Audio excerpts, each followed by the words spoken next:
Xiaomi 13T, 6 jutaan kita dapat kamera ala-ala Leica. Is it too good to be true? Maksud sih nggak ada kurangnya, gue penasaran. Gue beli dan gue mau bahas. Hey guys, gue Aryo Pratomo atau Ecegario dan ini adalah review gue tentang Xiaomi 13T. Oke, gini. 6,5 juta, 6,499 juta ya. Lo dapet smartphone dengan kamera Leica. Maksud sih? Oke, mungkin memang bukan kamera Leica ya, semua juga banyak yang udah tahu nih. Artinya, lensa atau hardware-nya itu bukan Leica, bukan diproduksi oleh Leica. Walaupun nama lensanya ala Leica gitulah, tapi ini bukanlah produksi Leica. Loh, bohong dong, nggak juga. Xiaomi memang resmi bekerja sama dengan Leica dan ini sebenarnya kabar baik. Ya, gue pribadi lebih senang Leica pindah ke Xiaomi dari Huawei kemarin. Ya setidaknya untuk kita yang di Indonesia juga Xiaomi juga masih urusan sama Google. GMS maksudnya, oke? Xiaomi 13T ini adalah versi entry-nya dari 13 version. Murahnya dari flagship Xiaomi tahun ini, Mi 13 III Ultra dan ada Mi 13 III Pro. Ini sebenarnya agak sedih sih ya. Mi 13 Ultra kemarin secara worldwide udah launch udah lama di bulan April.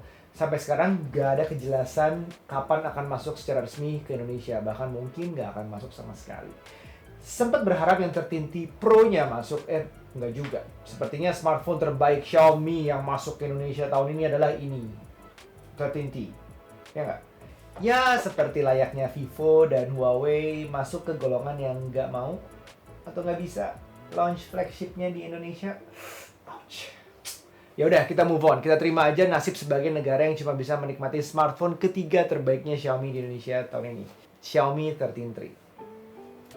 Xiaomi 13T ini sebenarnya bisa digolongkan flagship kalau kita bicara dari fitur yang udah diberikan, yang ada di dalamnya. Sistem on chip-nya itu MediaTek Dimensity 8200 Ultra yang sudah 4 nanometer.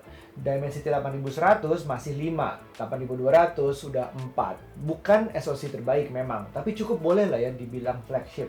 Nah, sebenarnya perbedaan 13T Pro juga nggak banyak ya. Pilihan ROM-nya, storage-nya untuk Mi 13T ini sebenarnya stuck di 256. Sedangkan 13T Pro ada pilihan sampai 1 TB. Storage-nya pun yang di sini nih UFS 3.1 sedangkan di Pro itu 4.0. Tapi mungkin signifikan di Pro karena menggunakan Dimensity 9200 plus. Ini satu seri di atas yang 8200 yang ada di sini. Right? Berbedanya mungkin di situ dari segi spesifikasi. But now let's talk about the camera. Leica adalah produsen kamera kelas Pol. Kelas atas banget lah rasanya kalau lo punya Leica tuh udah beda lah. Lo lihat tuh, David Gadgetin beli Leica sampai niat banget jadi kamera impiannya. Kamera yang gue incer aja, Leica Q3, itu nggak lebih murah dari 80 juta. Dan ini bukan kamera termahal mereka, belum lagi lensa-lensanya.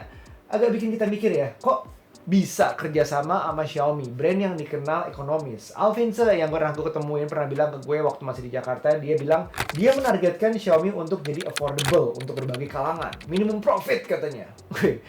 Tapi kita semua tahu, langkah kerjasama dengan Leica buat Xiaomi adalah langkah untuk naik kelas, menggapai market atas pelan-pelan. Nah, buat Leica sendiri, ini adalah langkah menggapai wider market. Bukan lebih bawah ya mungkin ya, tapi lebih luas. Smartphone market. Siapa sih yang nggak punya smartphone sekarang, sedangkan yang punya kamera perbandingannya mungkin jauh. Terus, kenapa pindah dari Huawei ke Xiaomi? Well, sebenarnya deal dengan Huawei itu lebih long term daripada yang ada sekarang.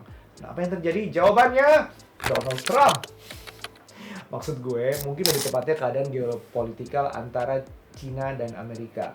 Yang Huawei kebetulan masuk ke dalam perusahaan yang dipertanyakan oleh Amerika. Kalau Xiaomi juga dari China, tapi sejauh ini masih aman. Dan karena geopolitik itu juga, Huawei kehilangan GMS. Dan bagus buat kita bisa merasakan Leica di Indonesia dengan GMS. Yeay, hidup Trump! Ya, itu deh. Tentu nggak akan mungkin kualitas co-engineered with Leica sebagus kameranya Leica sendiri. Kita akui itu. Lensanya bukan dari kaca, jelas. Yang bikin lensanya juga bukan Leica atau Huawei atau Xiaomi, tapi pihak lain. Dan yang Leica terasa di hasilnya. Maksudnya, gini. Resep edit foto ala Leica memang kerasa di sini. Kita lihat ya. Untuk auto, warnanya terasa sangat kuat atau vibrant. Settingan pun bisa mendasar misalnya dari Leica Authentic atau Leica Vibrant. Saturation and Vibrance lebih berasa di mode yang vibrant. Dan memang bagus ya, apalagi kalau kita tambahkan watermark yang memang beda dari smartphone lain. Kalau smartphone lain di atasnya fotonya, kalau ini ada pilihan untuk disebut sebagai lebih tepat mungkin frame ya. Frame branding untuk foto ini bisa dipamerkan di bawah sambil menggunakan Leica. Sorry ya, maksud gue Xiaomi 13 III co-engineered with Leica. Ini pun bisa gonta-ganti desainnya, disesuaikan dengan selera aja. Tapi cukup kelas tuh, ada branding di bawah putih, ada logo Leica yang merah gede banget, itu Leica-nya berasa. Nah, kalau dua pilihan antara Leica Authentic dan Leica Vibrant itu masih kurang, kita bisa main-main lagi dengan filter Leica lainnya. Ala-ala Leica, ada banyak banget. Leica VIV, Leica Nat, Leica Black White Natural, Leica BWHC, Sepia, Blue, R600, sudah banyak lagi. Ini lumayan bisa dieksplor. Gue suka banget hasil BWHC-nya, Black and White-nya ya. Kalau dilihat nih, hasilnya nih foto adik gue, not bad at all, right? Tajam, hitam putihnya, kontrasnya mantap. Keren deh. Ini bahkan gue bandingin sama iPhone 14 Pro yang gue pakai sehari-hari.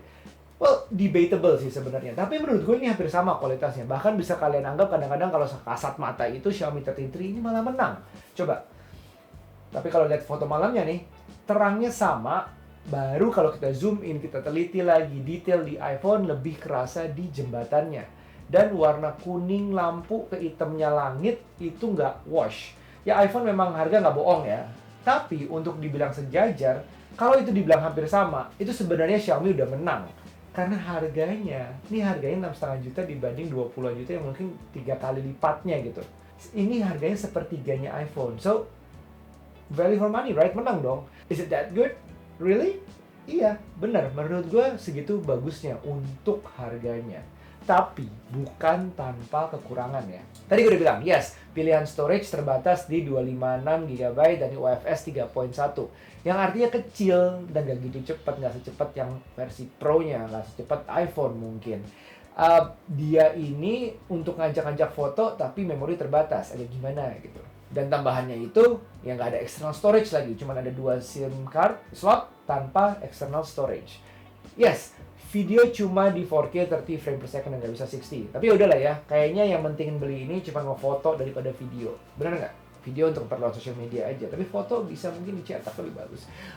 Yes, ini Android, yang artinya kalau mau upload video ke IG, yang mending rekam dulu di luar aplikasi Instagramnya. Atau foto dulu di luar, baru upload ke IG-nya. Ya udah deh, nggak apa-apa lah ya, ngebiasain kita lebih rapi, terdokumentasi, ngedit dulu segala macam mungkin.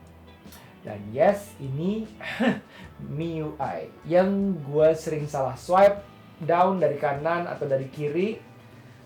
Dan iya, masih ada iklannya. Gini deh, kalau lo bener nyari kualitas bagus untuk foto, nggak mau kompromi, ya paling aman tetap pakai kamera bener. Ya, kamera full frame, DSLR, segala macam, mirrorless, dipindahin ke komputer atau dipindahin ke handphone dulu, diedit, baru di-upload.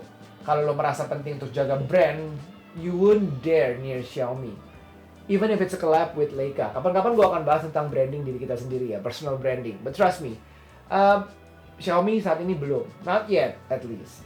Ini cocok buat lo yang udah biasa pakai MIUI, nyari kamera terbagusnya Xiaomi, dan memang nggak ada pilihan untuk versi ke real flagshipnya. Dan nggak ada salahnya juga sih, karena memang value for money dari segi kamera.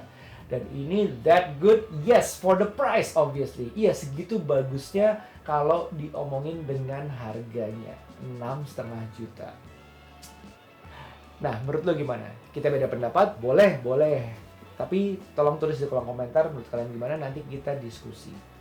Oh iya, ini nggak goib, gue beli, nggak buru-buru, nggak berebutan, tetap ada, nyampe dalam waktu 2 jam ke rumah gue. Sampai ketemu di video berikutnya. Bye now, be nice. Show me the meaning of being